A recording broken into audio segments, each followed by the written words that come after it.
Welcome to the Macmillan Report. I'm Marilyn Wilkes, your host, and our guest is Carolyn J. Dean, who is the Charles J. Stile Professor of History and French at Yale.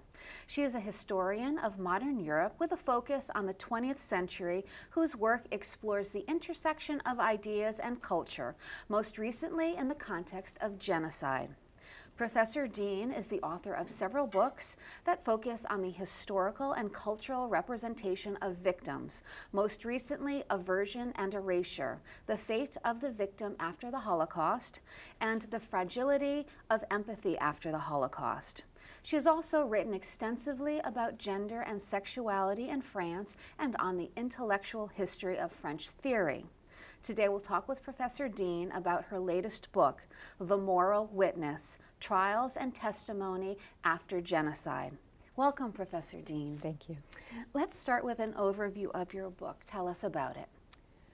Well, it was an attempt to try to understand the cultural meaning of genocide. When we think about genocide, we think about the legal meaning, right? The legal meaning, which was penned by the Polish Jewish lawyer Raphael Lemkin in 1943. He lost members of his own family, and he was in the United States, and he developed this neologism, this term to describe the specific crimes committed by the Nazis against the Jews, meaning the destruction, the attempted destruction of an entire people, as well as their culture, and that was not a crime that had a name. It wasn't that it hadn't happened, but it didn't have a name. Right. And I was really interested not so much in the legal history of genocide since 1948, really, but in how we came to think about it as a crime. What kind of crime was it? What did people experience that distinguished genocide from, say, war, right? And the killing that goes on in a war. Okay, so I know you have done a lot of work on the Holocaust. For this book, what led you to write it, and what genocides are you looking at? I'm mainly looking at the Holocaust Okay. and I'm interested in how it became a model kind of for other genocides in the West. Now, it doesn't mean I'm not interested in saying it should be or shouldn't be. I'm just saying it is, and we should explore how it came to be, so that there is, in the scholarly world, there's a discussion about the Holocaust as something that's been Americanized, globalized, packaged, and people that argue that are thinking about Schindler's List, movies that discuss the Holocaust, the kind of way Hollywood has taken up the Holocaust. There were mini-series about the Holocaust. So it's become, people talk about it, have talked about it since the 1980s as it's become overly commercialized as an event. Whether that's true or not, I'm not interested in that so much as I am in how it became if it's a global discourse. What does that mean? Right, that it's right. global, if that Okay. makes sense. Sure. Yeah. So how did you do the research for the book? Well, I worked in French libraries. I covered a lot of different attitudes toward the Holocaust on the part of different kinds of people. That is, I tried to figure out how its meaning changed over time. And so I worked in France, in Germany, and I worked in Italy a little bit, and then there was a lot of stuff in the United States as well. Yeah. Okay, so in looking at the timeline of the term genocide, before the term was actually created up until today, how has it changed over time? And what are some of the things that you looked at to determine that? Well, the most important thing, I suppose, it was coined, as I said, in 1943. It became part of what was called the Convention on Genocide in 1948, signed by many Western countries and others. But it wasn't a term in general use at all until the late 60s and 70s, and even then.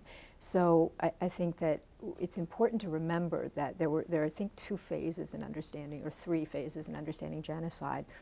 One is the memory of the concentration camps after World War II, which essentially was the concentration camps were envisioned as labor camps in which many people died. And then after 1961 and the trial of Adolf Eichmann, the Nazi minister for transport in Jerusalem, his trial really created this image of the survivors and brought attention to the fact that millions of Jews died. Now, it's hard for us to imagine, but actually until the late 60s and 70s, people did not think of the Holocaust as a crime against Jews. It was considered to be a crime against humanity, really. Right. And its victims were political resistance and civilians and others, but not Jews in particular. And after the 60s, so if the extermination camps, which were known about obviously, were seen as just sort of an extension of labor camps, right? They were seen as an extreme version of a labor camp. By the 1980s, death camps and concentration camps were seen as completely different things, because death camps were where Jews were sent and labor camps were where others were sent. Jews too. But. Okay, and then in the title of your book, Moral Witness, let's talk about that term and what you mean by that. Well, the witness,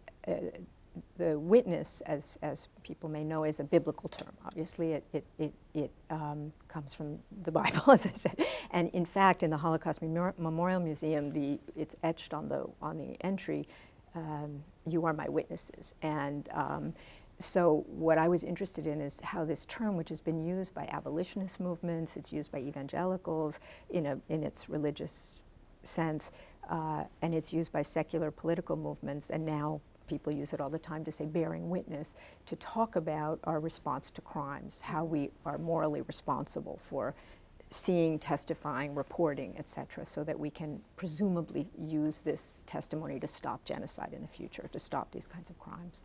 Okay, and how do we imagine victims of genocide today? Very differently. So after 1961 in the Eichmann trial in Jerusalem, we imagine, I think the cultural imagination of the witness to genocide is a Holocaust survivor whose image was, if you think of Elie Wiesel, I don't know, the Nobel Prize winner. Okay, yes. It's kind of a wizened, weary, wise person. This is not true. It's just, this is the image we have.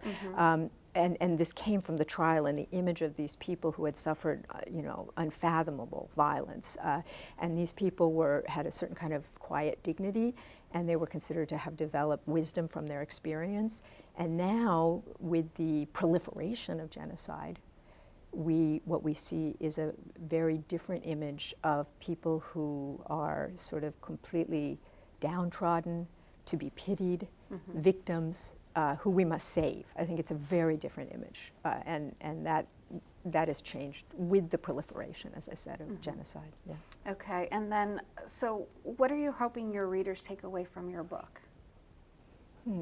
I guess I would like people to think about how things we take for granted, the word genocide, the events of genocide, are actually very complicated historical creations. They don't just come out of they're not just self-evident things that we point to and say, oh, this is a genocide. Words have to be coined, experiences have to be imagined and understood in certain ways, and they can change over time. So genocide means something very different.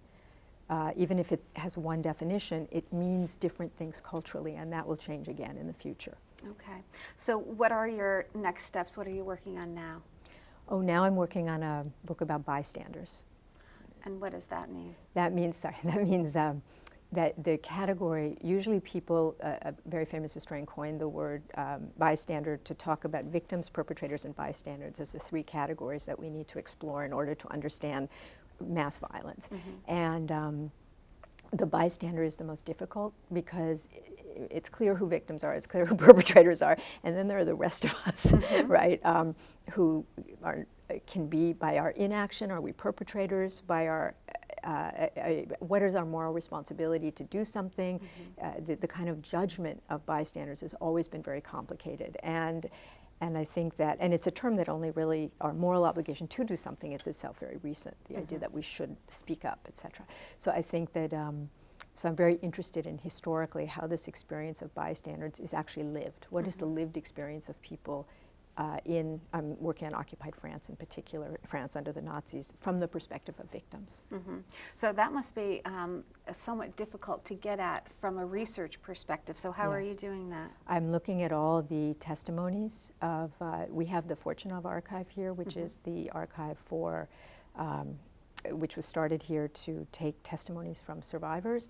And so we have just a wealth of information here. And I also am looking at, I've been working in Paris at the Shoah, the memorial of the Shoah, where they hold archives of occupied France and the kinds of victims and their experiences. You can go through these, and there's a terrific amount of material, especially on Jewish resistance. I'm particularly interested in people who were hidden, or people who were Jewish themselves, but were in hiding, so they had to manage their identities. Right. So to see, and you could, so if they weren't identifiable, you get a much clearer vision of how bystanders actually understand what's happening, because they're not aware that the people that they're working with or speaking with are themselves targets, and so they have to. It's a much clearer perspective on what they really think, right, and how they're acting. Interesting. Well, we will look forward to seeing that. Thank you so much for being here with us today and sharing your work. Thank you very much. For more information about Professor Dean and her research, please visit our website at macmillanreport.yale.edu. Be sure to join us again for another episode of the Macmillan Report, made possible through funding from the Whitney and Betty Macmillan Center for International and Area Studies at Yale.